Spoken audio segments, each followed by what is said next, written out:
ಕೂಡ ಪಂಚಮಸಾಲಿಗೆ ಒಂದು ಆರಕ್ಷಣದ ಬಗ್ಗೆ ಒಂದು ಆಶ್ವಾಸನೆ ಮತ್ತು ಒಂದು ಕ್ರಮ ಕೈಗೊಂಡಿದೆ. ಈಗ ಯಾವ ರೀತಿ ಸರ್ಕಾರ ಸನ್ಮಾನ್ಯ BS ಯಡಿಯೂರಪ್ಪನವರ ಸರ್ಕಾರದಲ್ಲಿ ಪಂಚಮಸಾಲಿ ಸಮಾಜಕ್ಕೆ ಪ್ರೀತಿಯನ್ನ ಕೊಟ್ಟರು. ಪ್ರೀತಿಯನ್ನ ಕೊಟ್ಟಿದ್ದ ಕಾರಣಕ್ಕಾಗಿ ನಮಗೆ ಪಿಎಯನ್ನ ಕೇಳುವಂತ ಒಂದು ಅವಕಾಶ ಕಲ್ಪಿಸಿಕೊಟ್ರು. ತದನಂತರ ಬಂದಂತ ಬೊಮ್ಮಾಯಿ ಸರ್ಕಾರ ಶಾಶ್ವತ ಹಿಂದುಳಿದ ವರ್ಗದ ಆಯೋಗವನ್ನು ನೇಮಕ ಮಾಡಿ PD ಮತ್ತು TC ಅನ್ನುವಂತ ಪ್ರವರ್ಗವನ್ನು ರಚನೆ ಮಾಡಿ 4% ರಿಸರ್ವೇಶನ್ ಕೊಟ್ಟಿದ್ರು.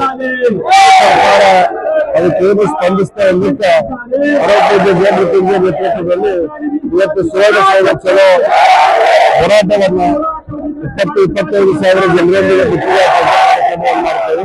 ಸರ್ಕಾರ ಎಚ್ಚೆತ್ತು ಪಂಚಮಸಾಲಿಗಳಿಗೆ ನ್ಯಾಯವನ್ನು ಸರ್, ಇವಾಗ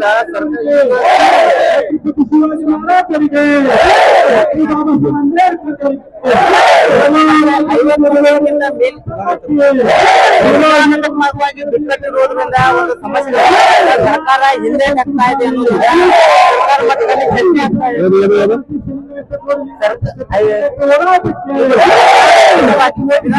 ಬಿಕ್ಕಟ್ಟಿರೋದ್ರಿಂದ ಆಗ್ತಾ ಇಲ್ಲ.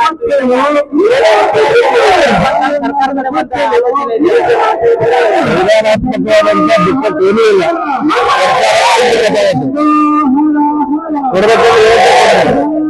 ನಡೀತಾ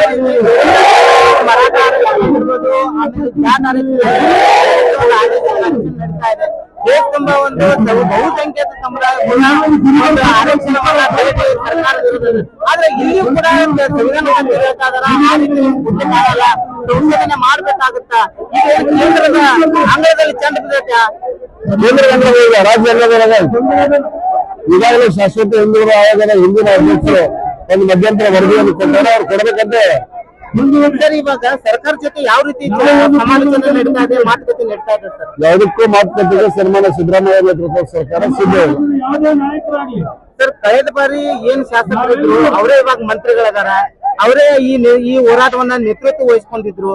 ಈಗ ಯಾಕೆ ಅವರು ಈ ಹೋರಾಟವನ್ನು ನೋಡ್ತಾ ಇಲ್ಲ ಸರ್? ಈ ಹೋರಾಟದಲ್ಲಿ ಭಾಗವಹಿಸ್ತಾ ಇಲ್ಲ right percent wrong person sir. ಆದ್ರೆ ಈ ಸಂಘಟನೆ ಒಂದಲ್ಲ ಸರ್. ಸಂಘಟನೆ ಪಂಚಮಸಾಲಿ ಸಮುದಾಯಕ್ಕೆ ನ್ಯಾಯ ದೊರಕಿಸಬೇಕು ಅನ್ನೋ ಒಂದು ಉದ್ದೇಶದಿಂದಾಗಿ ಪಕ್ಷಾತೀತವಾಗಿ ಇವರು ಎಲ್ಲರೂ ಕೂಡಿದ್ರು.